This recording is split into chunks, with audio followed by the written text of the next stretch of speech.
worries at all. Look, thanks very much. We really appreciate the opportunity to talk to you all today, and I hope that we can be the first dance in this Bollywood show.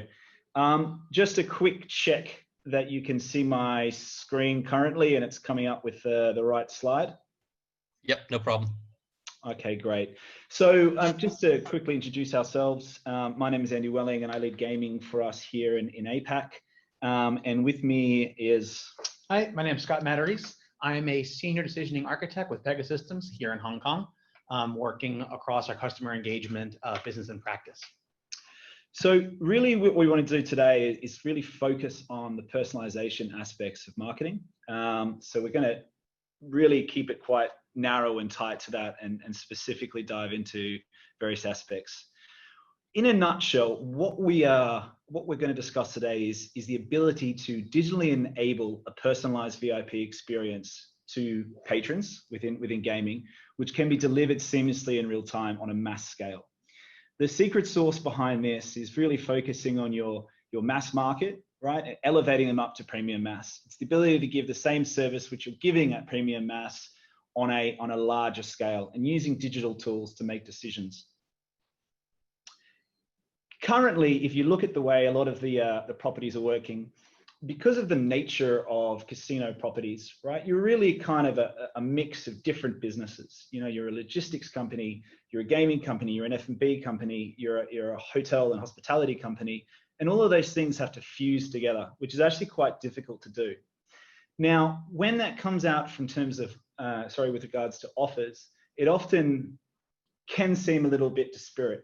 And in place of that automation, what you get is kind of manual processes with siloed businesses where people are using things like Excel sheets to try and generate offers. There's usually a myriad of walkie-talkies involved to see if a particular patron is eligible for a particular offer at a particular time. And then you throw in exceptions into that, and it becomes quite a difficult thing to do. And I think casinos so far, particularly in Macau, have done exceedingly well at that. But there is an easier way to do it. So we're going to talk about three core principles, which is really around making things a lot easier and making it easier through artificial intelligence and automation. Okay, first and foremost, I think it's something we sometimes overlook, but patrons and people are dynamic, right? And so too should our marketing engagement. People aren't segments. You know, people are a myriad of different mixes with different wants and needs, and they're going to be, those needs and wants are going to be different at different points along their property life cycle with you.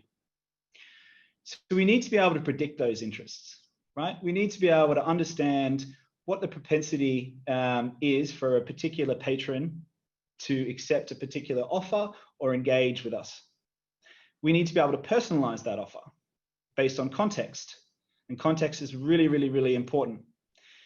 Most importantly, though, we need to be able to deliver those messages, those personalized messages, in a moment of need. And there is no other industry in the world, except maybe if we were working in hospitals, where I think moments of need are more important. This is a very dynamic business. It's a 24/7 business, but most importantly, gaming is an emotive business. We are working with people's emotions, and we need to be responsive that those emotions are going to change depending on where they're at. And that leads me, of course, to adaption, right? And adaption is really, really, really important, because when we're talking about adaption, we need to be able to adapt in milliseconds, not in half an hour through escalations up to supervisors and managers to check eligibility. It's really, we're talking about milliseconds here, hundreds of millions of times per day. So our first principle really is about this real patron centricity. Now, currently the way that the world has been working, at least in gaming, it's slightly different in industries like banking and insurance and telecoms, but we've always leaned towards a segment-based product-first approach. And I just wanted to point out, right, this will always be part of the puzzle. When we talk about personalization or next best action, what we're doing is flipping the switch a little bit. So instead of looking at a particular product and figuring out the propensity of a group or a segment of customers to accept a given offer, we're looking in a different lens specifically at that particular customer. And we're figuring out whether or not in that moment of need, it's a good time to sell, it's a good time to service, it's a good time to perhaps offer a retention, such as room nights, or in many cases, it's a risk to give them an offer through credit. The whole premise of this is context is king. So we're not at all pushing that segmentation is going. We're definitely suggesting that it should play a secondary part, but I think that next best action and personalization is absolutely the priority. Yeah, and I would agree. And I think one thing to keep in mind as well is that your segmentation or your segmentation-based marketing also has to change. We know that in the region, personal emails are not widely used in mainland China, and therefore are not an effective marketing, are usually not an effective marketing channel. But an SMS blast that has personalization elements in it might be. So being able to deliver better segmentation-based marketing, everything from having basic personalization around what data can we put into this message around a patron, name, offer, location, everything up to actually having a next best action generator giving you those offers to be delivered via segment is sort of how we see segmentation-based marketing evolving. Yeah. And then on that continuum, as Andy mentioned, moving from left to right, whereby once we have the attention or we've done our segmentation, following up with what is that next best action for a particular patron across those different opportunities, right? Does the person need a compensation for something they've lost? Should we sell to them now? And in some cases, that next best action might not be an action at all. It might be patron is happy and well, let this opportunity pass, wait till the next one. So I think really being able to use both in a concerted effort to deliver to meet your patron needs while also meeting the business needs is really striking the balance between not only these two channels, but what you do within them, or how you actually get those offers messages out to patrons. The other point here is we're looking at not only obviously revenue generation, right, and increases. This is what we want. We want them to spend more money while they're in property, but also it's about revenue protection. Revenue management. So cost protection. It's about making sure there isn't wastage of offers. So our second principle really, and this is an interesting slide because we've got clients who are at the start, that silo channel centric element there, all the way through to unified. What we're kind of pushing here is that it should be a channelless interaction. A patron doesn't look at your business and see a number of different business units, and neither should you see different business units within your business. It should be a unified channelless agnostic message which you send out to your patrons, regardless of channel. So what we're suggesting here is its channel is secondary. It's about the unification of the message. The channel comes second. Yeah, and I think not to put too fine a point on it, but also to mention that, like Andy mentioned, that your patrons don't see different business units or don't even necessarily see different parts of one business, right? It's one voice that you speak with as a brand. And, there should be no one who knows your patrons better than you. So, I think one of the big elements of this is being able to say, yes, I as a business, as a brand, know my patrons better than anyone else, not I as a marketing team or I as, one of the businesses within a resort. So being able to speak to what that patron needs at any moment and get the right message as a brand, not just as a marketing team, is really important. Else, I think you risk reaching out with the wrong message, and then the patron who just had a very good or very bad interaction getting subsequent offer or message at kind of the wrong time. Yeah. So having that unified view of your patrons is really critical to speak with them with that one unified voice rather than disparate messaging and different opportunities across business units. So our third principle is the concept of always on. And this is really important, particularly with a casino context, right? This is a 24/7 business. This is not a 9-to-5 business, and it should certainly never be taken that way.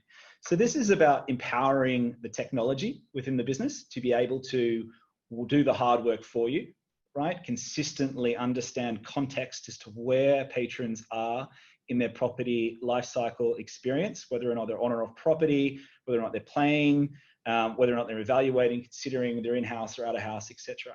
It's letting the artificial intelligence, letting the decision hub do the work for you.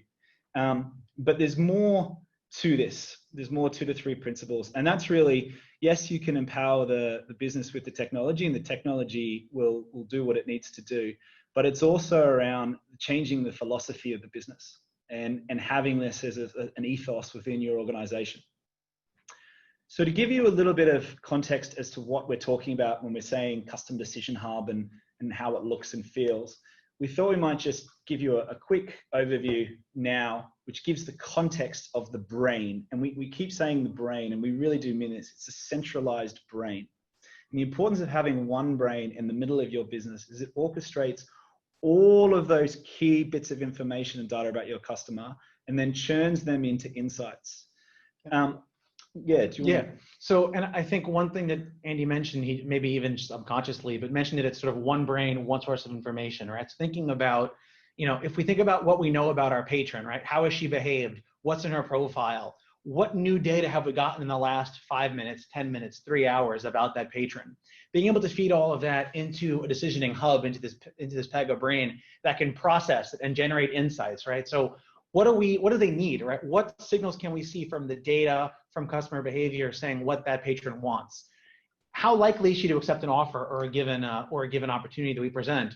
And what is the value of that communication to her and also to us as a business, right? Having these insights will allow you to then say, okay, we have our data, we have our insights now using, until we have for the next best action, how do we want to act on that, right? What channel should we contact her? What should the offer be? What should we do next? Should we contact that person? The idea here is that having one source of truth, one machine, one brain that can process all of that data, whether it's through previous interactions, through adaptive models, through propensity modeling, through PMML models, whatever it may be, being able to feed all of your data into one system and one set of strategies, one set of models, one set of outcomes, then allows you to will allow you to produce better outcomes and better actions for those patrons. And you'll see that we have on the left-hand side of the screen a number of channels that are there almost incidentally. That comes back to our idea that the channel is not the defining portion of your customer experience, right? A channel is merely where an offer is being made, where a touch point is happening. Having that one source of truth not only allows you to generate better offers, it also allows you to know what hasn't worked in the past. To say, we know this patron doesn't like this restaurant, so we're going to offer them this gift instead. It allows you to keep track of something the patron might have already redeemed, knowingly or not, to stop that offer from being generated multiple times. And again, it works a bit like a flywheel, where the more data you have, the more specific, the more data you have to be able to process with, then make better offers. And again, we're talking about milliseconds here. Depending on your data sources, you want to be sure that you're not making an offer to a patron that's no longer relevant. And given the casino industry, we know that can change very, very quickly. If a patron redeems something, or if they're on the floor, those categories, those requirements can change very rapidly. So being able to make sure that that brain has all the data and it's integrated with your touch points to be able to make those offers when the moment of truth arrives. Just to give you an idea of scale, something that I think everyone on the call can relate to. So we've got a number of banks which are using this, from JP Morgan to HSBC, but more locally, there's a bank called Commonwealth Bank of Australia, which is the largest bank in Australia. So their entire channel ecosystem is linked to the Decision Hub. So it doesn't matter whether or not you're going visiting or having a touch point via ATM, via web, via branch, via phone, whatever it is, all of those interactions, right, contribute to the information that we have about a customer, churn it out and make a decision. So it's a complete and utterly unified experience. And we make, I think now, 25 million decisions on customers every single day. And given that there is only 20 million Australians in their market, it's a pretty big number. So that just gives you some context from a banking, but bringing that back to our original slide, from a property perspective, this is about marketing where everything generates and everything starts, being able to send these real-time one-to-one offers via whatever channel is necessary. It's predominantly going to be WeChat or SMS when off property. But any of the interactions that are given by a patron, right, that all gets put into the ecosystem because the brain is centralizing it. So whether or not then a particular patron is contacted by telesales or outbound sales or whatever the terminology is for a given property, they're aware of what offer has been accepted and they're aware of the next best action. They're aware of what they need to do next. There isn't that disjointedness between marketing and telesales. And that goes all the way across from your patron facing systems such as your kiosks, all the way through to your hosts. We're just going to give you a quick dive down a little bit because everything's been a little bit too high level at the moment. So we're going to take it down a notch. Yeah, so one of the key elements that we always design with, we always keep in mind when looking at how do we implement a system like this, right? Or how do we want to design that customer experience, that patient experience, is really about a hierarchy of decisions. Whether we're doing segmentation-based marketing or using that next best action designer and the Pega brain, we always want to be sure that we are making our decisions within the context of what else could be available. Right, so you see here from top to bottom on the screen, and we can look here how we would expand it out to multiple pieces, basically saying that whenever we make a decision, we want to take all of our patron data, everything we know about that patron, and consider it across all the different opportunities we have, whether it be sales, retention, service, offline, online, whatever, to produce the right set of offers. Here you can also see that we really emphasize reusability. Right, your business user should not be having to spend the majority of their day building strategies. Right, we want to be able to copy, we want to be able to clone and use across different businesses as need be. The similar approach is applied when we think about how can a brand scale across regions, given that each region has specific needs for marketing, data, whatever it may be. Being able to really scale from a common framework at a brand at maybe the international level to say, look, in a region we need to integrate with WeChat, or we don't need email marketing. Empowering your local business teams to make those decisions for what they know their patrons need is really crucial for us. So a couple of key takeaways. I know we're out of time. Yeah. So again, just thinking about robustness, right? We want a solution, or we have to deliver solutions that can scale nimbly while still preserving the ability to deliver for patrons and for your business teams. Flexibility, right? Being able to localize as needed while still being part of sort of a general broad brand framework. And usability. Your business team should be able to focus on delighting patrons, not on building rules or building software. We also have two sort of guiding principles around digital transformation, right? One we call micro journeys over Big Bang, right? We want to be thinking about, this all sounds great, but how do we actually deliver it? Well, one micro journey at a time, right? One set of offers for one set of patrons via one channel, right? Or how do we want them to experience those offers?